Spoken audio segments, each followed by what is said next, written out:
দেশে চলমান মূল্যস্ফীতির মধ্যেই হোটেল, রেস্তোরাঁ, মোবাইল রিচার্জ, ইন্টারনেট, ঔষধ, কোমল পানীয় সহ প্রায় শতাধিক পণ্য ও সেবার উপর ভ্যাট বাড়িয়েছে সরকার। বেশ কিছুদিন ধরেই অনেক পণ্যের দাম বেড়েছে প্রায় দ্বিগুণেরও বেশি। এই অবস্থায় নতুন করে কর বাড়লে আরও বাড়বে পণ্যের দাম। বাড়তি দামে পণ্য কিনতে গিয়ে হিমশিম খেতে হচ্ছে ক্রেতাদের। যদিও ব্যবসায়ীদের আন্দোলনের মুখে হোটেল, রেস্তোরাঁর বাড়তি ভ্যাট প্রত্যাহার করেছে এনবিআর। দেশের সরকার জনগণের দিকে না তাকিয়ে সরকার কিভাবে চলবে এটাই তারা লক্ষ্য করতেছে। জনগণের প্রতি তাদের কোনো খেয়াল নাই আমি দেখতেছি। প্রত্যেকটা প্রোডাক্টে 10 থেকে 15 টাকা বেড়ে গেছে। যেমন এই বিস্কিটটা আমি গত মাসে নিয়েছি 60 টাকায়, এখন বর্তমানে হয়ে গেছে 70 টাকা। বিশেষ করে ঔষধ সহ নিত্য প্রয়োজনীয় পণ্যের দাম বাড়ায় প্রতিনিয়ত বিক্রেতাদের সাথে বাকবিতণ্ডায় জড়াচ্ছেন ক্রেতারা। প্রত্যেকটা কোম্পানিতে শুধু দাম বাড়তি এখন। যেমন দেখাচ্ছি আমি, যেমন এই টোরাক্স স্কোয়ার ট্যাবলেটটা আগে ছিল 12 টাকা পিস, এখন করছে 30 টাকা পিস। এই ট্যাবলেট ছিল আগে 8 টাকা পিস ভিটাবিয়ন, এখন করছে 12 টাকা পিস। ভ্যাট যদি বাড়ে তাহলে আরও বেশি বাড়বে।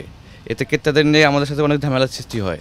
আগে তো ওষুধের একটা প্রোডাক্টের দাম বাড়লে আমাদেরকে ইনফর্ম করতো, এখন আর ইনফরমেশনও দেয় না, অটোমেটিক বেড়ে দেয়।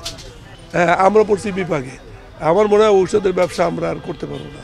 প্রাইস অনেক হাই হয়ে গেছে, এটা হলো মেন রিজন। আর মেডিসিনের দাম আগের থেকে একটু বেড়ে গেছে রেঞ্জ। ইসের মধ্যে পজিশনে আনতে হলে তো আপনাকে তার টাকার দরকার। যে চোর দাওর যা আছে সবার উপরেই ট্যাক্স বাড়াবে।